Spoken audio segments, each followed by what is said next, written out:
14న పిఠాపురంలో జరిగే జనసేన పార్టీ ఆవిర్భావ దినోత్సవానికి గోపాలపురం నియోజకవర్గంలో జన సైనికులు సిద్ధమయ్యారు.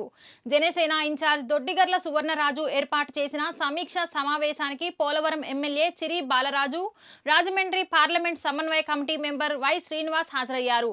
గోపాలపురం నియోజకవర్గం నుంచి ప్లీనరీకి వచ్చే ప్రతి ఒక్కరికి ప్రయాణ ఏర్పాట్ల సౌకర్యాల గురించి జనసేన నాయకులతో చర్చించారు. ఎవరికి ఎలాంటి ఇబ్బందులు లేకుండా ఏర్పాట్లు చేస్తున్నామని, అధికారంలోకి వచ్చిన తర్వాత మొదటి ఆవిర్భావ దినోత్సవాన్ని అందరం కలిసి పండుగలా జరుపుకుందామని వారు తెలిపారు.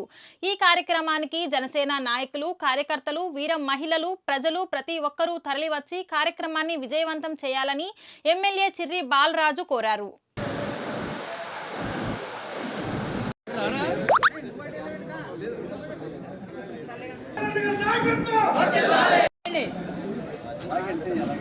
ఓకే సార్, దాఖతల మనవడం సార్. ఈరోజు జనసేన పార్టీకి మనందరం నాయకులుగా చెప్పుకోవడం అంటే అది గర్వంగా జనసేన పార్టీ నాయకులు చెప్పుకోవడం చాలా గర్వం. అది ఈరోజు ప్రపంచవ్యాప్తంగా పవన్ కళ్యాణ్ గారు అంటే ఈరోజు సాక్షాత్తు మోదీ గారే ఆయన ఒక వేదికపై పవన్ కళ్యాణ్ గారు నా ధైర్యం అని చెప్పడం అది చాలా గొప్ప విషయం. దీన్ని పురస్కరించుకొని జనసేన పార్టీ ఈరోజు 13 సంవత్సరాలు బట్టి ఈరోజు పవన్ కళ్యాణ్ గారు ఏ విధంగా పార్టీని నష్టాలు పడ్డారు, అలాగే విమర్శించారు. ఎంతమంది విమర్శించారు మీ అందరికీ తెలుసు. ప్రతి ఒక్కరు కూడా ఈరోజు జనసేన పార్టీని సులభంగా చూసేటువంటి పరిస్థితి. కానీ ఒకే ఒక్కడు ఈరోజు రాష్ట్ర చరిత్రలో ఎవరు చేయని సాహసాలు, ఎవరు చేయని విధంగా 151 మంది ఉన్నటువంటి ఒక ఎమ్మెల్యేలు ఉన్నటువంటి వైసీపీ ప్రభుత్వాన్ని నేలమట్టం చేసినటువంటి గర్వంగా చెప్పుకోగలం.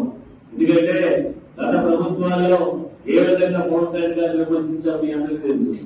మాకే నేరుగా వచ్చి ఓట్లు లేనటువంటి యువతలు వేసుకుని తిరుగుతున్నారు.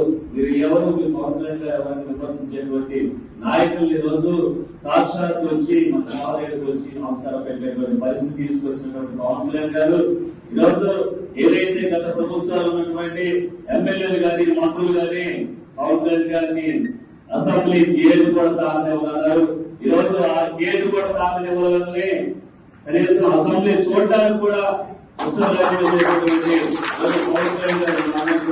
గొప్పగా చెప్పుకోవచ్చు. ఈరోజు జనసేన పార్టీ ఉండటం అనేది ఒక అదృష్టంగా మేము భావిస్తున్నాం.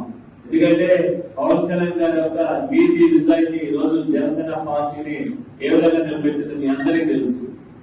జనసేన పార్టీ పుట్టినప్పటి నుంచి జనసేన పార్టీలో ఎదుగుదల కోసం పిల్లర్స్ గా మీ కార్యకర్తలు గాని, వీర మహిళలు గాని, నాయకులు గాని పనిచేయడం జరిగింది. ఈరోజు పవన్ కళ్యాణ్ గారు ఏ మీటింగ్ లో ఒకే ఒక మాట అంటారు, అది నాయకులు ఈరోజు ఉంటారు, వెళ్ళిపోతారు, కానీ నాకు ఏదైతే కార్యకర్తలు ఉన్నారో వారే నాకు కావాలని ప్రతి మీటింగ్ లో ఆయన మాత్రం చెప్పడం జరుగుతుంది. ప్రతి ఒక్కరు కూడా, ప్రతి ఒక్క కార్యకర్త కూడా ఆయన చాలా విలువ, ప్రతి ఒక్కరిని కూడా ఆయన చాలా గౌరవిస్తారు. అలాగే రేపు జనసేన పార్టీ యొక్క ఏదైతే 14వ తారీఖున ప్లేన్గా ఉందో దానికి మీ అందరూ కూడా భారీ ఎత్తున తరలి రావాలి. ప్రతి ఒక్కరు కూడా గమనించండి. ఈరోజు ప్రతి పార్టీలో ఏ చిన్న చిన్న మనస్పర్ధలు ఉంటాయి, అవన్నీ కూడా మనం సరి చేసుకుంటూ ముందుకు వెళ్ళాలి. తప్పకుండా జనసేన పార్టీ కోసం కష్టపడినటువంటి ప్రతి ఒక్క నాయకుడికి